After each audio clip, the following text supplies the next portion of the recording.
अरुणाचल प्रदेश से अभी एक वीडियो आया है जिसमें इंडियन आर्मी और चाइनीज आर्मी के बीच के क्लैश को हम देख सकते हैं। और आप देखना कि इस वीडियो में जो भारतीय सैनिक है वो कितने स्पिरिटेड आपको दिखेंगे और कितने जोश के साथ वो दुश्मन का सामना कर रहे हैं। और बड़ा इंटरेस्टिंग सा वीडियो है, गालियां भी दे रहे हैं एंड इस तरह की चीज़ें। बट देखो, ये इस वीडियो के यही आयाम है कि जब बॉर्डर पे ना एक सैनिक लड़ रहा होता है, वहाँ सही गलत, human rights, freedom of speech, ये सब एग्जिस्ट नहीं करते हैं। वहाँ सिर्फ सर्वाइवल मैटर करता है, बिकॉज जो जीतेगा वही सरवाइव करेगा। एक एक इंच ज़मीन के लिए हमारे सैनिक अपनी जान की बाजी लगा देते हैं। अपना उनका भी परिवार होता है जिसको वो पीछे छोड़ के आते हैं, उनकी भी परेशानियां होती हैं जिसको वो भूल करके अपना सर्वस्व, तन मन धन देश की रक्षा में और दुश्मनों का सामना करने में लगा देते हैं।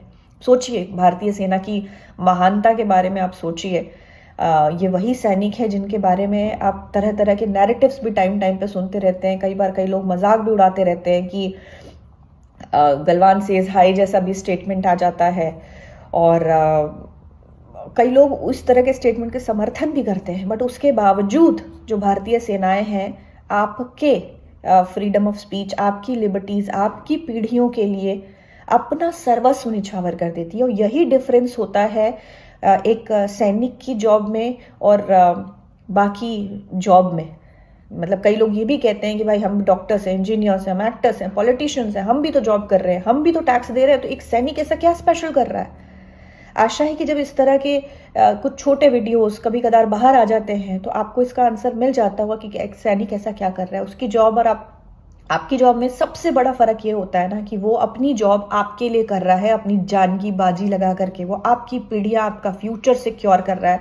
उसका परिवार मिट जाएगा, उसकी पीढ़ियां मिट जाएंगी, बट आपकी पीढ़ियां रहेंगी। आप एक सुनहरे भविष्य का जो सपना अपने अपने बच्चों को लेकर के देखते हो, वो आप पूरा कर पाओगे उस सैनिक की कॉस्ट में। कहा भी जाता है, कहावत है कि गॉड और सोल्जर सिर्फ मुसीबत के समय याद आते हैं, बाकी टाइम स्लाइड कर दिए जाते हैं। मैं इसको इस तरह से लेती हूँ कि भगवान ही सिर्फ आपका फ्यूचर नहीं डिसाइड करता है, एक सैनिक भी करता है। तो इसलिए एक सैनिक का इतना बड़ा ओहदा होता है, इसलिए उनके लिए वॉर मेमोरियल्स क्रिएट किए जाते हैं उनकी मेमोरी में। इसलिए हर साल मेले होते हैं। और इसलिए जब एक सैनिक अपनी सर्वस्व निछावर करता है, सुप्रीम सैक्रिफाइस देता है, तो इसलिए देश के लोग कहाँ कहाँ से, दूर दूर से, हजारों की संख्या में उसके लास्ट राइट में शामिल होने आते हैं। बट उसी भीड़ में से कुछ लोग ऐसे होते हैं जिनको कभी आज तक की बात समझ में नहीं आई कि सैनिक क्यों इतना इंपॉर्टेंट है। आपको आशा है कि जब आप इस तरह की चीजें देख रहे हैं तो आपको कुछ समझ आएंगी चीजें कि क्यों एक सैनिक का ओहदा है, क्यों देश की जनता को सम्मान देना चाहिए एक सैनिक को। दूसरे इस तरह के वीडियोस के एक और मायने होते हैं। आप देखना कि जब अलग अलग जगहों से अलग अलग वीडियोस इस तरह के आएंगे भारतीय सैनिक, क्योंकि आप कई तरह के वॉर क्राइज सुनेंगे। कोई बोलेगा जो बोले सो निहाल शास्त्रीय काल, कोई बोलेगा जय बलवान, जय भगवान, दुर्गा माता की जय, राजा रामचंद्र की जय। ऐसे कई सारे वॉर क्राइज हैं जो आप अलग अलग तरीकों से सुनेंगे। बट इन सारे वॉर क्राइज का सिर्फ एक ही आउटकम होता है, दुश्मन को नेस्ता नाबूद कर देना। ठीक है, दुश्मन को मार भगाना। इनका आउटकम एक ही होता है। और यही चीज दुश्मन को खलती है। ये विविधता में एकता जो भारतीय सेना की पहचान है, जिसमें हर धर्म, जाति, संप्रदाय, रिलीजन के लोग मिलजुल करके दुश्मन का सामना करते हैं एक देशवासी होकर के, यही चीज दुश्मन को परटर्ब करती है, डिस्टर्ब करती है। ये बहुत ही यूनिक चीज है, बिल्कुल भारत देश की तरह। जैसे हमारा देश है ना, जिसमें हर रिलीजन, जाति, संप्रदाय, कास्ट, क्रीड, हर तरह के लोग रहते हैं और इक्वल राइट्स के साथ रहते हैं।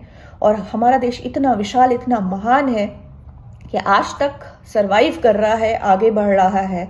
यही चीज दुश्मन को डिस्टर्ब करती है। और इसी चीज को तोड़ने के लिए वो कई तरह के नैरेटिव्स चलाते हैं। उनका एक पूरा इकोसिस्टम है, नेक्सस है, जो एक नैरेटिव क्रिएट करता है इंडिया के अगेंस्ट। और भारतीय सैनिकों से तो उनकी खास घृणा होती है, बिकॉज उनको पता है कि जब तक भारतीय सेना खड़ी है, जब तक उसके बंदे स्पिरिटेड है, वो हमारे देश का बाल भी नहीं बांका कर पाएंगे और हम प्रगति की तरफ बढ़ेंगे। आप देख लो, नहीं तो अफगानिस्तान का क्या हाल हुआ, या ऐसे देश जो क्योंकि देखिए एक नैरेटिव ये भी आता है कि इतना अग्रेशन है, ये ठीक नहीं है, डिप्लोमेटिक टॉक्स होने चाहिए, क्योंकि ऑपोजिशन पार्टी का इससे रिलेटेड एक स्टेटमेंट देखा मैंने कि ऑडेसिटी बढ़ी है। तो आपको प्रिपेयर रहना होगा कि ऐसी ऑडेसिटीज फ्यूचर में और ज़्यादा बढ़ेंगी। क्यों बढ़ेंगी? बिकॉज स्पेशली देखिए चाइना एक ऐसा देश है जिसकी स्टेट पॉलिसी डिसेप्शन है। सॉफ्ट टॉक और डिप्लोमेसी उन पे तभी काम करती है जब आप एक पोजीशन ऑफ स्ट्रेंथ पे हो। चाइना को अगर आप स्टडी करेंगे ना, उनका कल्चर, उनका पॉलिटिक्स, उनके जो एथोस हैं, तो आप जानेंगे कि aggression is the only language they understand. There's no way out। वरना पास्ट में देखो जो हमारे प्रेसिडेंट्स, प्राइम मिनिस्टर्स ने गलती करी चाइना पे भरोसा करने का और सॉफ्ट टॉक और डिप्लोमेसी के जरिए नॉन अहिंसा का पालन करते हुए जो रास्ता ढूंढने की कोशिश की थी, उसका खमियाजा आज भी हमारी जनरेशन पे कर रही है। अगर तिब्बत नहीं गया होता, अगर अक्साई चिन नहीं गया होता, तो हमारे लिए कंडीशंस फार बेटर होती। हमारे आज की डेट में हमको इतने पैसे, करोड़ों रुपए हमको नहीं लगाने होते, हमारी जो बहुत सारी प्रॉब्लम सॉल्व हो गई होती अगर उस समय अग्रेसिव हमारे पोस्चर होता।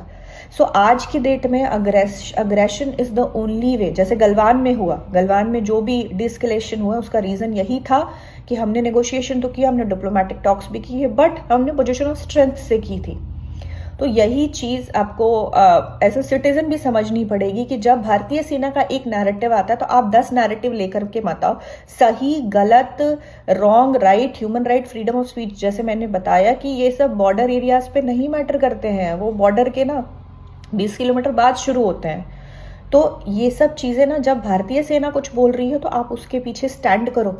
आप भी सही गलत मत देखो। आपको भरोसा करना है कि हमारी सेनाएं वर्ल्ड की बेस्ट सेनाओं में से एक है और जो वो कर रहे हैं राष्ट्र की स्वतंत्रता, संप्रभुता और हमारी फ्यूचर के लिए कर रहे हैं। जितने भी सपने आप देख रहे हो ना, उसमें एक सैनिक का हाथ है, उसकी कुर्बानियों का, उसके और उसके परिवार की कुर्बानियों का हाथ है। कितने परिवार बर्बाद हो जाते हैं कि देश बना रहे, देशवासियों का जो एक फ्यूचर है वो बना रहे। तो आपका फर्ज बनता है कि रिस्पेक्ट तो आप करें, रिस्पेक्ट तो करें, और उन सभी नैरेटिव्स को जो सेना के खिलाफ हैं आप उसको डिसरिगार्ड करें, आप उस पर ध्यान न दें और गर्व से कहें कि भारतीय सेना हमारी रक्षक है।